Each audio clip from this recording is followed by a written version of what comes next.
Hey. Good evening and welcome to the Unprofessional Professional Sports Show. I'm BA along with James Train Martin and Keith Engel from, of course, TGI Sports. Hope you fellas are having a very good afternoon, evening, whatever you want to call it. Bo is on assignment. I believe he's got a WNBA game to do today. That's why he's not here. On assignment. Nice. On assignment. It's like we're important. Very professional of him. But talk about professional. That new B, I got to give you credit, man. That new intro is really pretty nice there. Yeah. A little bit of AI there, but we all look super professional. Brian looks every picture I see of him, though. He looks like a different person every time I see a picture of him. He looks different. Trying to do the bamboozle thing, you know. And good afternoon there, Feather Freebird 8083. Hope you are having a good afternoon as well. Let's start off at the top. We're going to get into the NBA playoffs and the NHL playoffs just a moment. But the thing that's on everybody's mind today, in fact, we had a conversation about this in the chat. Aaron Rodgers is going to retire after 2026 season. He says this is it. And can he go now?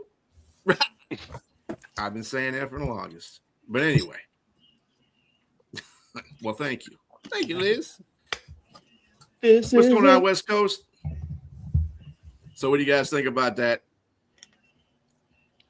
I think it's a little too soon to put the information out there, but Aaron Rodgers, knowing him, is either late or soon. I guess because it's all about Rodgers, and he probably wants a farewell tour. And so are they giving him one, though, James? Are they really going to give Aaron Rodgers a farewell tour? I don't know that they will.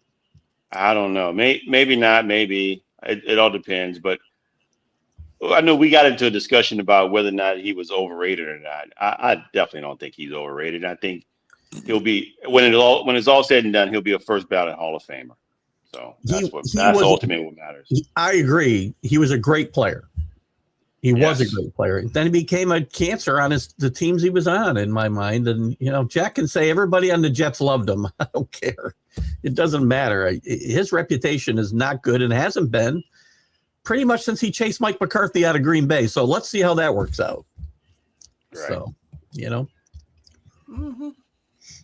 I think it's, as a non-Pittsburgh fan, I'm kind of excited for the circus that could potentially erupt there. I think it'll be fun. Well, I think Pittsburgh is going to be a better team this year with or without Aaron Rodgers. I do. I think they got their defense is a little bit better. I think they got another wide receiver there that they can throw to in Pittman. They're shaping up to be, I don't know if they're going to they can get in the playoffs. I don't know if they're going to be winning anything in the playoffs, but at the same time, they're going to be a strong contender in that in that division with Baltimore. So, but you don't think I'm going to have to disagree with you without the Aaron Rodgers part. It's got to be with Aaron Rodgers. There's nobody else on that roster. There's a reason they brought him in. There's nobody else on that roster that would make them good outside of it. I think Aaron Rodgers is in the quarterback room. Is the best option there. I also see him as a guy who can tear that team apart, though, this year, because him and McCarthy did not part on good terms. And there's a 50-50 shot that you got a divided locker room, one behind the coach, one behind the quarterback. And that's going to be pretty ugly if it happens, I think. Right. The potential's there. They got enough weapons, and the offensive line is good. Aaron Rodgers is not the Aaron Rodgers of 10 years ago. Okay. For sure. First of all. And you can say they're not going to give anybody in their locker room besides him as a quarterback position is not ready to go. Well, if they didn't have Aaron Rodgers and if they weren't being held hostage by Aaron Rodgers, I would say that point, because I wouldn't have been waiting for him that long in the first place. I do. You're going to sign or you're not. That's all there is to it. Either that, kick rocks. But they got Will Howard. They just got the dude from Penn State. Yeah, they drafted another quarterback. They still got what's his face? Yes, I know you're talking about, but yeah.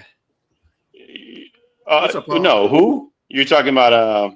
The kid that played for he played for them, and he went to Tennessee, and he came back.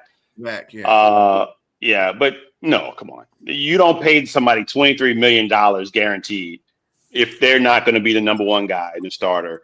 The rest of those guys are just obviously yes, but I'm talking about if they didn't have Aaron Rodgers, they would be just as fine without him. No, they would not. Yeah, not with that would. Group. No.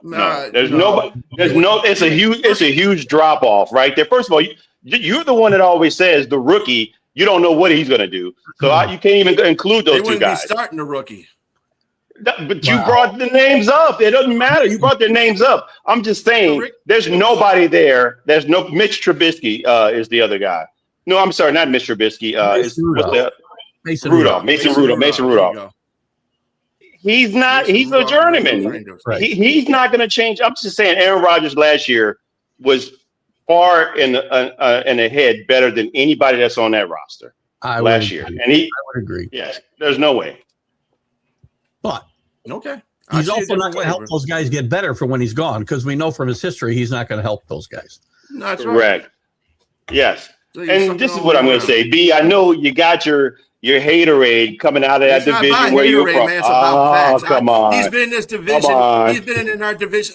Matthew Stafford's a better quarterback than Aaron Rodgers.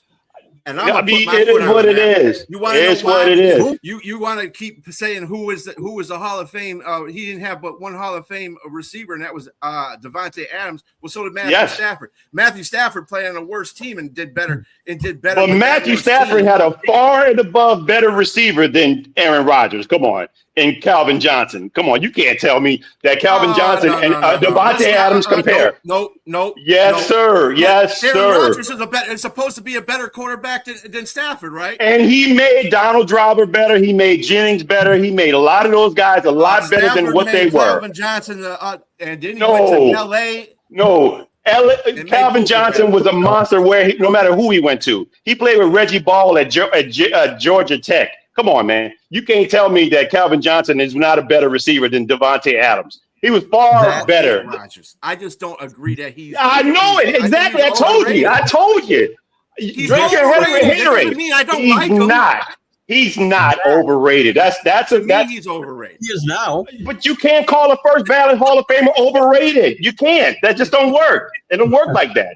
It's either you're hating or you just not knowledgeable about football. And I know you're knowledgeable about football. When Matthew Stafford goes in the Hall of Fame, I want to see how he should. But I'm not going to call him overrated. I'm not going to call him overrated. Call him overrated. Trust. But you're going to call. I know what you're saying overrated because you didn't like he was beating your ass every year in Detroit, and I got it. I get it. You feel some kind of way. Fine, I can say that. But don't call him overrated. That's the point I'm trying to make. So you're getting it mixed up, dude. First of all, he was doing that in a weak-ass division, like Tom Brady did in the AFC East. Wow, okay? So now that was a weak-ass division. Too. Wow, everybody sucks. Catching the strays, man. No. I'm not saying that, but look at what Tom Brady did. No, it's a legitimate fact. He didn't play those. That's not a fact. That's not a fact. Yes, he played. That's an opinion. That's an opinion that you're calling him overrated. No. If he's 17, he won. He was in 17 seasons. 10 of those seasons, the team had a great record. That's Green Bay. In 3 of those seasons, he didn't even play. Okay, so hold on. Forget your division. He was MVP 4 times in the league. Yeah. How do you call him overrated?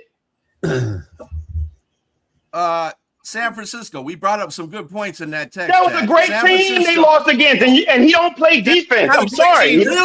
Really? San Francisco. They went to the Super Bowl. They beat Tampa Bay. Tampa Bay, fine. They lost to Tampa Bay, but I'm saying Aaron Rodgers was still. You can't discount the man. That's not overrated. I'm sorry, Keith. You got to join in somewhere in there. No, listen. 2 things can be true at the same time. Matthew Stafford today is head and shoulders better than Aaron Rodgers. Of course. That Aaron Rodgers was head and shoulders better than Matthew Stafford. Absolutely. That's true. That's absolutely true. You watch the games and watch him play, and he was doing things nobody else can do, including Matthew Stafford and Tom Brady. Now, maybe he didn't win enough Super Bowls to make people happy. Get it. But hold on. I mean, you can't tell me he wasn't clutch. Remember that game when Dak Prescott started and he took over Tony Romo? Dak had the best game of his life in that rookie year in that playoff game. Yep. Did you see that clutch with few seconds left? That clutch pass that Aaron Rodgers threw to that tight end and got the field goal and won the game. I'm sorry, man. It's just what it is. He was legit. He got older. I agree. And it's what it is. And I'm not a Aaron Rodgers fan. That's the thing. Neither am I. But I'm gonna call a spade a spade. That's just what it is. Aaron Rodgers isn't today's Aaron Rodgers, and you have to separate the two, and it's fair to do that. And that Aaron Rodgers is a first Hall of Famer, one of the greatest quarterbacks in play. But at that time, okay, Rick. How long Marino played and he had no Super Bowls? You're going to call him overrated too? In a weak ass division. In a weak ass division. That is the most ass. But see, Rick is a Minnesota fan, so of course we're going to hear this. 16 years, one Super Bowl. That's fine. How many of the Vikings have? How many of the Lions have? I mean, come on. Well, because they sucky ass organizations. Of course they're not going to have no damn Super Bowls. Come on. He's a great player. You guys can put him down all you want. He was a great player. Now, a person, no. I mean, now you don't. Yes, you got to separate the artist from the art. You got to separate the artist from the art. Absolutely, for sure. What's up, Dan? Absolutely. How you doing, buddy? Oh. I mean, I get it. There's some jealousy there, and I get it. I'm not jealous. I could care less about it. That's not what it is. I'm just calling you calling a spade a spade. I'm calling a spade a spade. That's what I'm saying. Anyway, on to the next one. Speaking of people, how did Tom Brady get thrown into this conversation? By the way, it was in the early comments. When we were talking earlier. I'm not saying that there was no disrespect to Tom Brady in that. None. Sounded disrespectful to me, but I'm listening with jaded ears. At all. You got to win those games, remember? So, okay, fair enough. That makes sense. That's fair. That makes sense. Say that. I get it. If you don't like them, but you can't call them overrated, man. That's crazy. Yes, I just did. So anyway, it could be ask-9 all you want. It could be ask-9 all you want. Hey, I feel he's overrated. Again, I'm gonna tell you. What trumps your opinion? What trumps your opinion? What trumps your opinion is going to be the fact that he becomes a first ballot Hall of Famer, and that's that. That's a wrap. Because that's what everybody put on that and the people that get paid to vote him in are the ones that's gonna bring him in. I'm just telling you, whether they like him or not. So it doesn't trump my opinion. My opinion is always going to be he's overrated. So what? No, you called it a fact earlier. You said he was overrated. You gave me facts about why he was overrated. That didn't make sense. With his numbers. About why he's overrated. But there's nothing you can put up. I'm still overrated. It doesn't make a difference. Other than he only won one Super Bowl, what else can you really throw up as facts? Yes, exactly. Those aren't facts. That's not fact. That's an opinion. What you're saying, because those numbers are incredible. What he's put up, and that's just you can't argue that. That's just it. Those are the facts. That's going to get him into the Super Bowl. I mean, to the Hall of Fame. He's overrated to me. Anyway, you ain't gonna change my opinion. I'm sorry, you ain't gonna do it. No, keep your opinion. I'm just saying, when you said facts, that's what you lost me. You can have your opinion. I don't have a problem with that. My opinion. I don't have a problem with that. Anyway, so also a big thing that happened in sports today. Before I drop my phone, Jason. Lord. Jason Kidd got fired from Dallas. Yeah. Was anybody? I mean, I was kind of shocked about that. I think it was his fault. Fact that they got to pay him $40 million shocks me because you'd think they keep him around, but they want a clean slate. They got a new guy running the team, and Jason Kidd's a pretty good coach, I think. And I think it's strange that a year after they wouldn't let him talk to the Knicks, now he's gone. After they gave him a new contract, besides. Did he want to part ways? They said they parted ways. Did they really fire him, or was it amicable that he wanted to leave as well? I think he got fired. I mean, okay. That's the way guys get fired, right? It's amicable. They want to spend more time with their family. They got fired when you hear that stuff, in my mind. Usually said it was his decision to remove Kidd as head coach. So Yeah. He got fired. Yeah. Unfortunately. Listen, you must want him bad. You must want him bad gone. Bad, sorry. You must want him gone badly to pay him $40 million to go away. And that's what they're going to do. So. Well, I hope. Well, I know he wasn't happy about something. Oh, he wasn't happy when they got rid of Luka. I remember that. Yes. So maybe he just wasn't happy after that overall, and he was a bit of a malcontent within the organization. But he signed a new contract at the last season. At the end of last season, when he was the Knicks. I was signed guaranteed money too. Well, so I mean, because like you said, they're going to pay him. Offered it. I mean, if you're offered it, this is the same regime that was the one that got rid of Luka in the first place. Right. So, but he'll get a job somewhere else for sure. Yeah, and I hope he does too, because that'd be great. Speaking of people getting a job, your New Orleans Pelicans got a new head coach. Very good hire too, to me, Mosley. I agree with you. I think it's good. I got into a debate with somebody online that they thought it was like they wanted Rajon Rondo. I said, well, Rajon Rondo hasn't stepped a day on the court as a head coach at all. I mean, don't get me wrong. I think he's very smart, but he's unproven. This guy changed a playoff situation from a 13-win season the next season, and when he got there to Orlando. And so, mind you, they've been first-round exits, but they've been just that.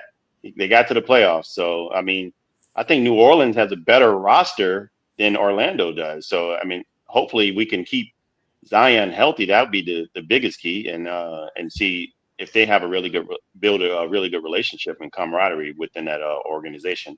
But I like what Joe Dumars is doing. They're starting from ground up, and so there's going to be a lot of changes there in New Orleans. Hopefully, the biggest key cog there again is going to be Zion Williamson and what he's able to do and stay on. If he can stay on the court, I think they're going to be a lot better. If he can't, really, it's not going to matter.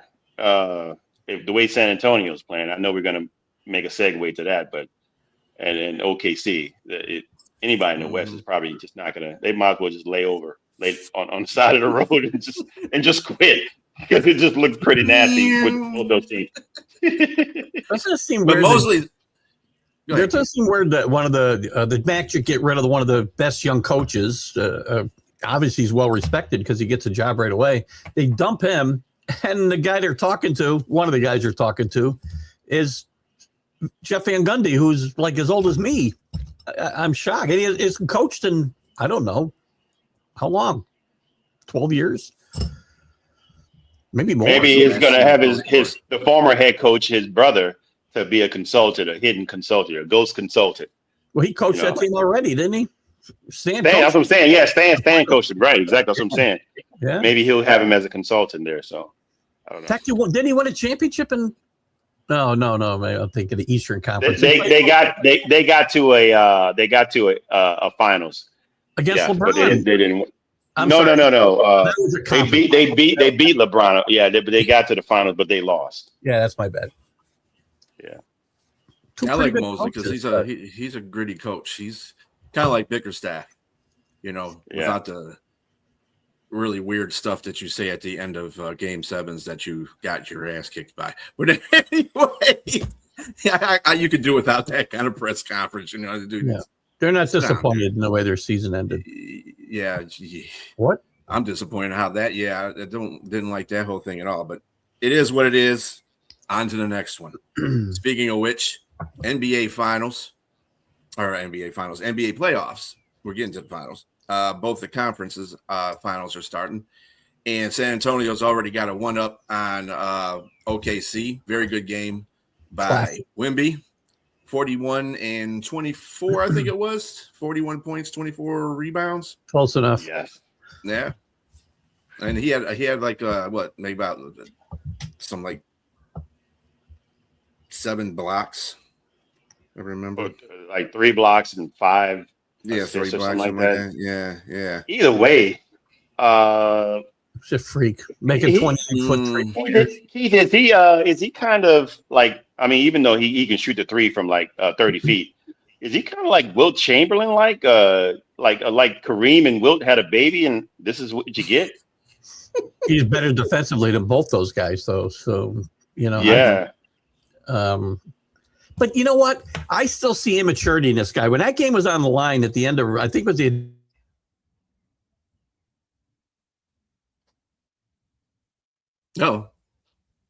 shoulder in his head, and he steamrolls over him. That's an important possession, and it didn't cost him in the end. But I see some immaturity in the kid that needs to. Again, it'll probably change. He is a kid. Yes, 22. You can't make those mistakes in those moments. I mean, it didn't cost them; they were lucky. But it was just a stupid foul. This whole team is young, though. The average age is 22 or younger, which is crazy. I mean, outside of Harrison Barnes. Yeah, and they win the game without fouls too, so that's very impressive. And in saying that too, Keith, also the thing that put him over the top was the logo from the logo 3 when it counted. You know, he wants to take those. I give them to him all game, by the way, but that's still impressive. I agree. That was amazing. What's crazy is, though, he said in the post game conference he didn't know what he was doing. It just came to him, and he just shot that. So that's what makes it scary. Is that imagine when he gets like the IQ of like a LeBron or something like that. I mean, which I think he probably already has, but just man, this is unreal. It's so unfair almost. It's like it's crazy to see somebody that get. Yeah, it's unfair, but I like it. I was screaming for both sides when they were scoring at the end of the game. I was like, because it was such an excellent game. I was just like, wow. My wife probably listening to me, tell me to shut up. But I really. I thought that was my wife. I'm sorry, I heard that. Yes, I think all of our wives are telling us to shut up. But yeah, I thought the game was just impressive, and I think it's going to be. I still going to think it's going to be a 7-game series. You had a bad game out of SGA. Not to say it wasn't because of the team, but he missed some mid-range shots that he normally makes. Yeah, and so I think he's going to bounce back. I think they're going to make some adjustments. You're going to probably get more play. I mean, it was good to see Caruso get 30 because he had 12 assists, and half of those went to Caruso. Yeah, he played great. Defensively too. If you saw some things he did defensively, like he was able to still get that ball away from Wembanyama. But your Spurs, they may win again tonight. If they win again tonight, I think it's gonna be tough. I think it's gonna be tough. I remember that commercial. Yeah. I know one thing. OKC's they gotta calm down on the turnovers. 23 turnovers. That's not good. That's not good. I still think the bench is going to be the big difference in this series, and I do think it goes 7 eventually. Games. Yep. I think that bench will actually come, and not that it doesn't come. The longer the games go. Yeah, I agree. So it's impervious for the Spurs to kind of win this next game because they got to put OKC on the ropes a little bit, and the more that this series goes on, the more it kind of favors OKC because of the bench. But if the Spurs take care of business, these first couple of games. Dylan Harper played great off the bench for the Spurs. He did. Yes. He did. Well, he had his moments too. He was kind of doing some dumb stuff in that game. Well, the person that really was bad for the Spurs was Castle. He had 11 turnovers, and he. Well, I mean, I don't know. Bad. I mean, Castle had 17 points. He contributed. Harper had 24. So I guess you could say that. I guess Harper did have a good game. Yeah, there's some spots I just saw Harper just have some, I was cussing at him. I was like, what are you doing? I guess it was more noticeable, I was waiting for Harper to get off, but I don't know. Yeah. So by the way, we talked a little bit, and Jack has talked about Holmgren not being able to play with Wemby, and he's not on his level. Obviously, we know that, but he made some really big defensive plays and came up with a couple of big rebounds in that game as well. That block that sent him to overtime. That was huge. It was a huge block. Yeah, he's the second best defensive player in the league for sure. I mean, these are the two best defensive players in the league. Chet Holmgren. Yeah, Chet Holmgren. Yeah, they got a little history too. Yeah. So they don't like each other, but they don't like each other now. But Wemby. He's a throwback. They asked him, was he mad about not winning the MVP? He said, yeah. He said, I want to win a whole bunch of those. And you got to kind of like and respect that because if that's my team, that's what I want to hear from my like. Oh snap! Because he was out there, he got the 40 points. The team was looking at him, they were in awe of him. He was turning his head to the left and to the right. I was like, oh my goodness! I said this kid, he really wants to win. He wants to let the world know that he is the face of the league, the next face of the league, and likely he's going to be if he isn't now. He's just too big and too dominant to be. They call him like a baby Shaq. I mean, because of his size, but I mean, the fact that he can play on both ends and his shooting range is just so deep. Like you said, that 30-foot 3-pointer is like, oh man, that was a dagger. He did get Chet Holmgren back, though. He did dunk on Chet. He did. Yeah, he did. He did. So, and he talked in his face about it, too. Mm-hmm. Yeah. So, and he was, and like you said, he was miffed that he didn't get the MVP. So that propelled him in that game. And if you got that kind of stuff motivating you to win games like that, just any little thing, if great players find little things to motivate them so they can go on to the next level. Tom Brady's done it. I'm giving kudos to him because he's one of those guys that does it. He don't give a damn. I'll find something. I will find something. I don't care if it's a minute speck of dust. I'm going to find it and use it for my benefit. He is super petty. Mm-hmm. But mind you, let me say this: SGA deserved the MVP award. So I mean, it is what it is. So I mean, 31 points a game. Now he has Jalen Williams playing with him, and he played a pretty decent game as well. He did 26 points, yeah. So we'll see. I think my conclusion to the game tonight, I think OKC is going to bounce back and they're going to win this game. There was a basketball game yesterday in the Eastern Conference between the New York Knickerbockers and the Cleveland Cavaliers. There was two games. I would argue there was two games yesterday, and one for about 38. 30 I can't do the math. I mean, 41 minutes and then another game for 7. So wow. That's a tough loss, man. A matter of opinion here. I heard some guys. Oh Lord! I heard some guys in the Cleveland locker room afterwards. They were asking him, "Is this a tough way to lose a game?" And they were kind of all playing it off like, "No, it's just like any other loss." And I'm sorry, that's not like any other loss. When you blow that's a dumb question to ask anyway. To tell you the truth. Yeah, well, they got a dumb answer, so I guess. So, listen, this is horrible loss. You've got them on the ropes at home, and the Knicks were rusty early in the game, which I was afraid they would be. OG is very tentative. Maybe he's still hurt more than he thinks, or he's afraid to really explode and get hurt again. But he was very tentative. But they took over the game in the middle of the fourth quarter, obviously, and. James talked about Brunson playing great. He is a great player, but they had some big shots from guys like Shamat, who again plays well off the bench. Bridges. Yeah, Bridges. All these guys came up big at the end of this game, and they outscored them 44-11. Something crazy. Overtime from 7 minutes left to overtime. That's 46-21. And Kenny Atkinson, I said to you guys before the game, he doesn't call timeouts during all this. And he said, well, I didn't want it to get to be a close game and not have any timeouts. At that point, you should be trying to keep it before becoming a close game and a one-possession game. It wouldn't matter if you had timeouts if you continued to have a 20-point lead. That was bad. And I like Kenny Atkinson, but I think he did a horrible job down the stretch yesterday. That's the kind of loss that will send your team with a goose egg down the stretch. Yeah. Meaning not winning any games, 4 straight losses. Maybe. Because coach fired. And you could get fired, too, for that kind of thing. I'm not saying Cleveland's not going to win a game, but we saw how New York's been playing all playoffs. So maybe Cleveland threw their best shot at them, and this is what happened. And so I don't know how the situation is going to go for next game tomorrow night, but they got to do better than that. Man, I don't understand. That's like Keith said, they had to win. That was they choked. They choked. There's no question about that. They definitely choked Cleveland. I was giving up and going to bed. That's how bad it was. And I don't do that. But I was ready to give it up. If I didn't fall asleep, I would have gone to bed. Yeah, I would say Cleveland choked that game away. They should have had that 1-1. Yeah. You can't. This is a game you can't have that happen. It's an Eastern Conference final.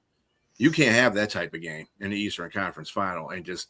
I mean, hey, Brunson came through when he needed to come through. I'm telling you, that dude is vying for the playoff MVP right now because that dude has been playing some terrific basketball. And Harden Mitchell come up small in crunch time. Very Scott Mitchell. You look at Mitchell's numbers, you think he had a pretty good game, but look at the last 7 minutes or last quarter, he did not play well. He had one bucket from the 7-minute point through overtime.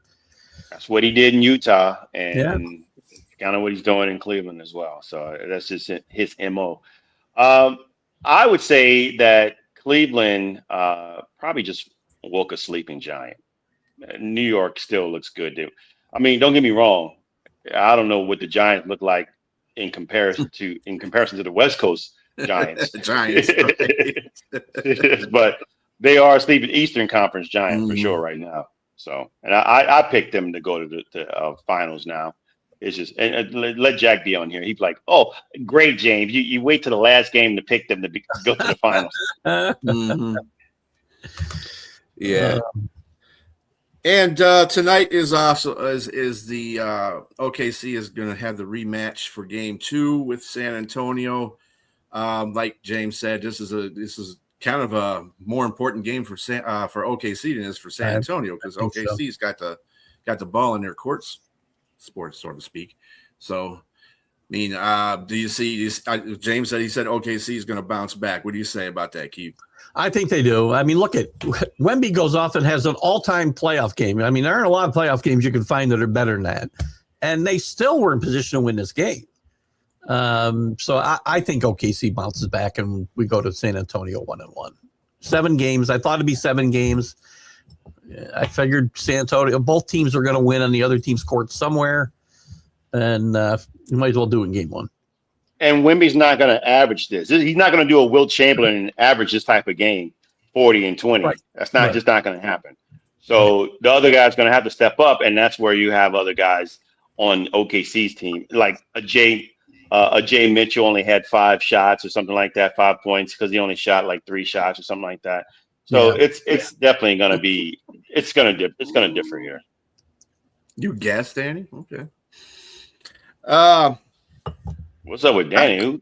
Who pissed in your Cheerios? The thing about San Antonio though in that game, you did realize that they really didn't come back until the fourth quarter. That was OKC, because pretty much most of the way San Antonio had like a 7-point lead, and they kept a steady 7-point lead all through the 3 quarters. So once they got the lead, so I don't know, man. I don't know. No, I'm saying that's with the bad game from SGA though. That's with the bad game.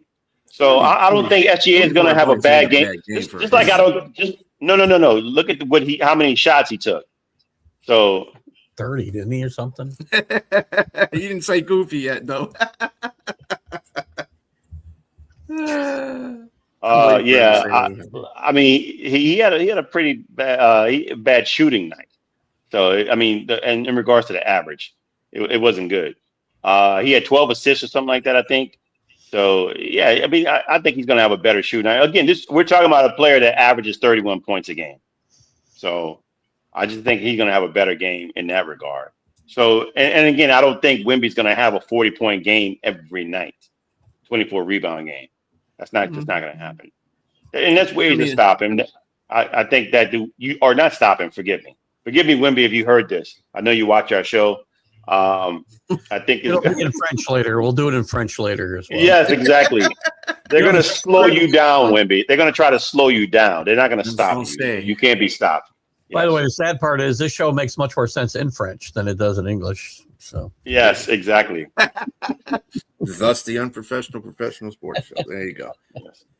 All right, and on another note, we do have other playoffs in action, and that would be the NHL playoffs. We have we got the final 2 conferences in for that, and it is going to be tonight will be the Golden Knights versus the Avalanche, and in the other series will be the Canadiens versus the Hurricanes.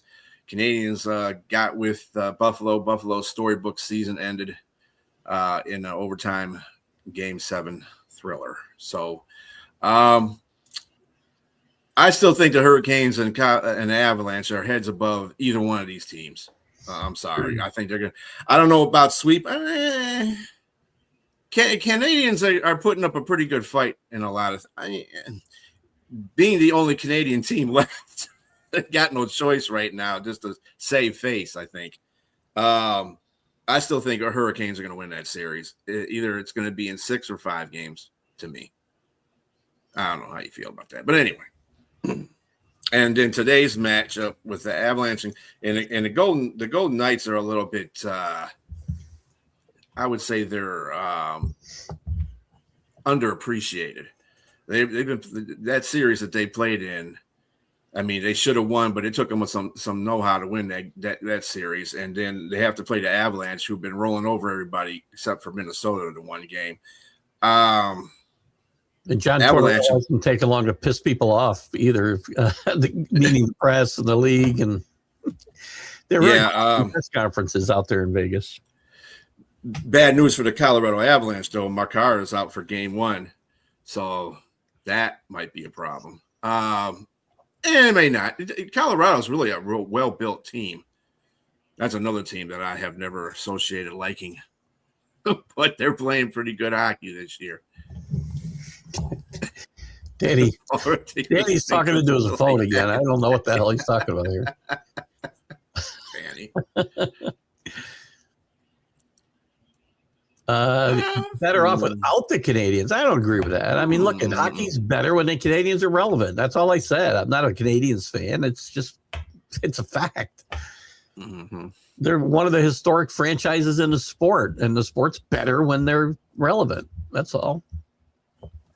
Oh, man, I don't know, Keith. Basketball seems to be taking a turn where all the best players are international players now. Well, that's true. That's true. Yeah. When's the last time a American-born player won the MVP? It's been forever. 6 years? Was it? Who was it? Yeah, I don't know. Who was it? I'm not even sure who it was, quite frankly. Steph or LeBron or something like that. I don't know. Maybe LeBron. Oh, it might have been Steph. Let's find out. Rob, you got a little French going on for us there. The Jack Wagons? The Jack Wagons. All right. It's the nicest thing we get called. Mm-hmm. The last was James Harden in 2017-18. That's the last. That's crazy. Wow. Crazy's right. It is what it is. Kids don't have the Jordan, LeBron, Kobe appeal anymore. Well, Cooper Flag, and there's some guys that can, reclaim the flag a little bit. I hope. Reclaim the flag. That was even Russell Westbrook was an MVP one. He was, yeah. Good old Russ. Speaking of people with the beginning name of R, Rashid Rice. That dude's getting 30 days of jail, and he's going to be spending more time in jail than he spent time on the field. 30 days jail, 28 days playing. What is the jail sentence for? Is it for violating his probation? Yes, violating his probation for smoking the weed. Okay. Not silly stick. So he does no jail time for the actual accident or anything like that. No. But he's not smart enough to say, woof, got away with one there. God, these guys. Violating his probation. Yep. These guys are just nuts. Yeah, I don't know what's going on with that whole situation with Rashid Rice, but hopefully he's supposed to be back, obviously, by game, season starting time. So we'll see what happens. How is that working on his psyche, and how's that? Oh, he'll be there before training camp. I think June something is when he. Oh yeah.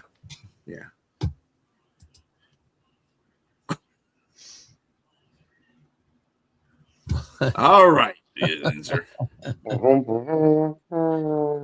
unfortunately, we don't have Bo here because Bo can give us the lowdown on the WNBA because he is quite affiliated with the WNBA. So he covers the Seattle Storm. So, I mean, all I can tell you about the WNBA right now, because admittedly enough, I'm not that into watching them. Probably won't be into that watching them until next year when Detroit has a team. So, sorry. My bad. Don't have to apologize to me. No, right. Well, I couldn't even tell you who's leading anything. Our viewers probably.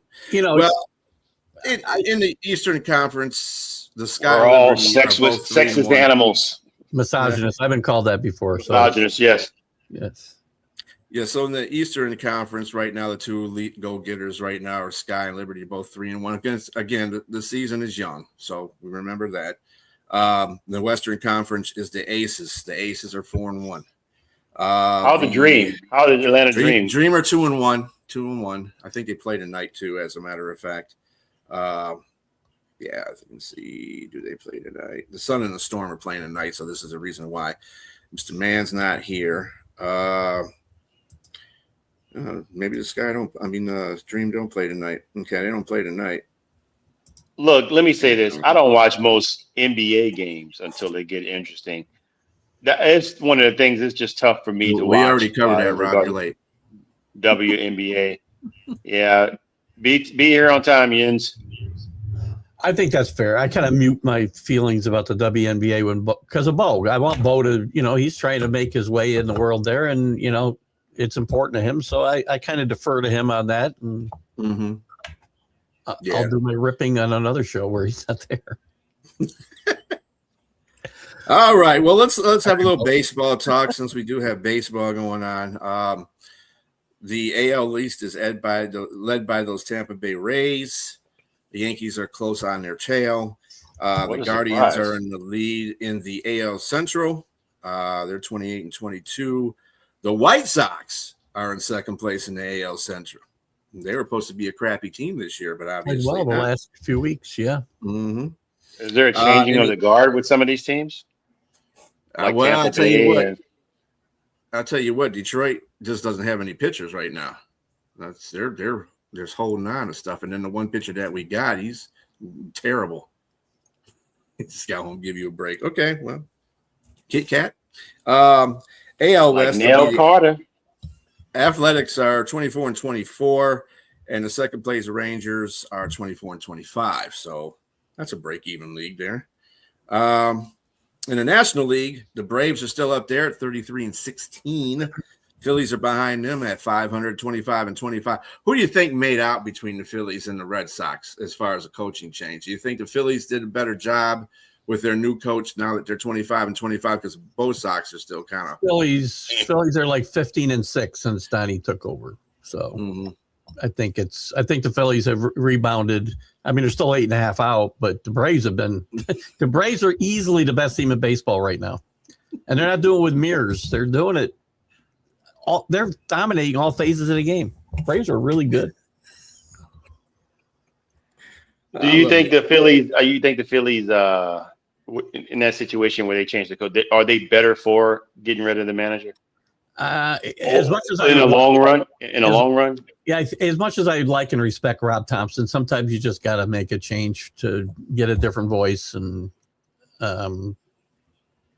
I think Rob will get another job. I wanted Rob Thompson to be the Yankee manager when Aaron Boone got the job. So I like Rob Thompson. I'm sorry this happened to him, but I'm happy for Donnie, and I think the Phillies will be better off, at least in the short term. Long term, I don't know, because Mattingly's an interim manager, remember. He doesn't have this job for long term yet, and I don't know that he wants it. They had to talk him into being the hitting or the bench coach. He didn't want to come back when he left the Blue Jays. He thought he was done with baseball. But he seems to be enjoying himself right now, whether playing well. So, and in the NL Central, the Brewers are 28-18 with the Cardinals behind them at 28-19. And the Cubs are pretty much in that race as well. Pirates, who started off really good, as Rob Dizzle mentioned, have fallen to 24-24. But that whole division, nobody's got a losing record. pretty good.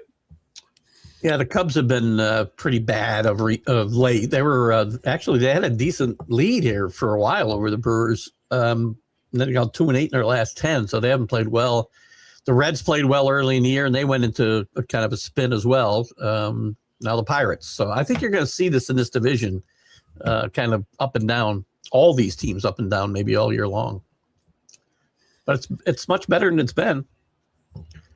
Cardinals are a big surprise too, by the way. They turned over. They were in a rebuild mode. They tore the whole thing down. Carlos Marmol's lucky he kept his job. And they're a big surprise at 10 games. What are they? 9 games over 500. Mm-hmm. And in the NL West, the Dodgers are dodgering, and the Padres are behind them by a win. So it's their Dodgers are 30-19, Padres are 29-19. Rockies are being the Rockies. They're in last place. Rockies will always be the Rockies. So the Dodgers. I was going to ask: is it working out for what they're doing with Shohei Ohtani? Here's the thing. I think they've done remarkable considering he hasn't hit the ball at all here early in the year. Kyle Tucker's really not played well, getting a big contract, and Edwin Diaz is gone for the season, and he had a 10 ERA before he left. So their 3 really big contributors are not been contributing. Ohtani will be fine. Yeah. It's just a bump in the road. So they're 12 games over 500 without those guys really contributing as much as I think Dodger fans would have thought they would. Danny can refute that if you like, but I don't think he will. And they might all play well, other than Diaz, because again, I think he's done for the year. Kyle Tucker will probably come back, but they're finding out he's not a $50 million a year ball player. He's a nice player. He's not a good defensive player. He'll probably have decent numbers offensively before it's over. But are you saying he's overpaid, Keith? No, you're worth whatever anybody's willing to pay you. You're worth that. Now, whether you earn it is different. He's not earning that money right now. No. Not going to say he's not worth the money because somebody's willing to pay him. So I see your boy from New York there, Cam. I don't know how to pronounce his name because it sounds like just say Schiller. Schiller. His name? Yeah, that guy. No, that guy. It's Schlitter. Schlitter. Okay, Schlitter. Oh, okay. What's the spelling of it? SCHILLITT. Yeah. There you go. It's he's easy got to 135. say, yeah. Yeah. Is Schiller? Schiller. Is Schiller or what? It's Schlitter. Now you're making me go back to the wrong way to say it again. And we've heard announcers say it, by the way, during Yankee games. It's Schlitter.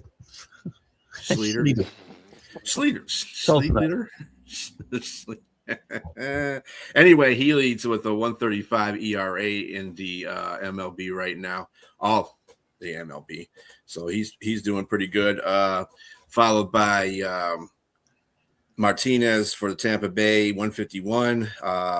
The White Sox, probably the reason why they're winning a lot of games. Martin, 161. Sanchez from Philadelphia, 182. And from Cincinnati, Burns, 183. Those are your ERA leaders right now.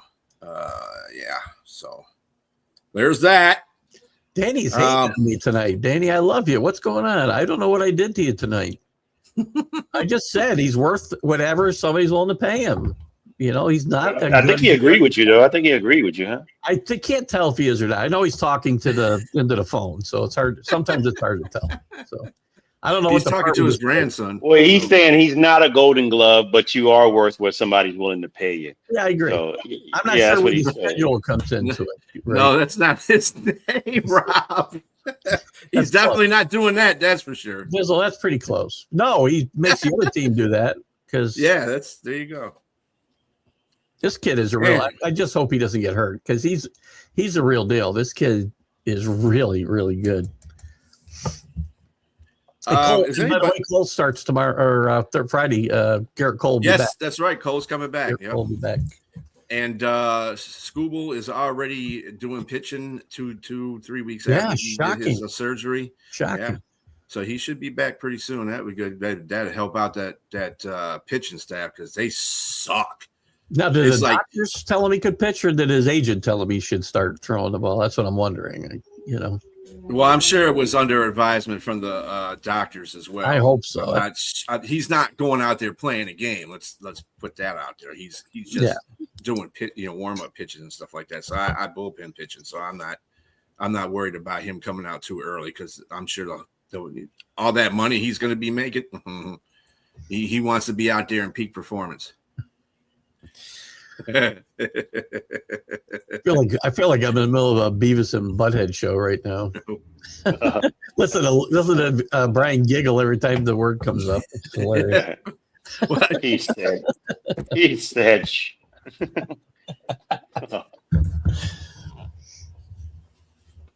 Yeah. Okay. Whatever. Has anybody been watching the what is it? The other UFL? The what? The UFL. That's my answer. It's the FL. Yeah. I don't think so. UFL. I couldn't tell you where to go watch it. I couldn't tell you. No. Hey, I'm just every now and then I flick onto ESPN.com and I see the UFL records and move on. Yeah, well, you guys. Are there any surprises there, James? Since you know the records, are there any surprises I should be aware of and paying attention to? I'm surprised that I looked at the records. That's what you should be surprised at, sir. I was surprised. That's the bestest right there. That's the bestest right there. Well, if you really want to really care about the whole situation, the Orlando Storm are 6-2. In a United Football League, along with who's the top three teams here? St. Louis Battlehawks, DC Defenders. Those are your top three teams. Everybody else is like, so. Aren't these guys always the best teams? Those three you just mentioned, it seems like they're always like the ones in the playoffs? Orlando Storm is new. The St. Louis Battlehawks have been in the UFL, and the DC Defenders have been in the UFL for a while. Birmingham Stallions, who used to be the ones that dominated, they're 4-4. Like I said, they got new teams in here because they took teams out that were doing well last year, like the Columbus Aviators. They used to be the Michigan Panthers. The Houston Gamblers, which is a new team as well, but that's really following after the old UFL. The UFL. USFL. Yeah. Mm-hmm. So I mean, they're trying. How many teams are there? 8. Yeah, that's what I was like. Okay. Yeah, it's only 8 teams there. Yeah, I think the AFL, which is the Arena Football League that just started, is what the hell is the UFL? Right. Exactly. Unidentified flying something. Yeah, yes, so they took teams from Pittsburgh as well. Yeah, flying league, right? UFL the same attendance as the WNBA. Okay, maybe. Do they? I don't know. I don't know about that. Less. They may have less. Yeah, I think the UFL is at the bottom of that totem pole. Yeah, I think so too. Well, at least the UFL, that's for sure. I think people more watch the Arena Football League than they used to watch the UFL. But they pack it. They only play in a 11 or 12,000 seat stadium here at all. What do they do, Keith? Every week. What I say? What do they do? They pack it. They're packing. Pause. No, the Albany Firebirds and the not the UFL, the AFL. They pack the stadium. It's not huge. It's only 12,000 seats, but the city's rabid for the Firebirds. I'd rather go to an Arena Football game than a UFL game. Or a Canadian football game, I'll be honest. On that large football field. Mm-hmm.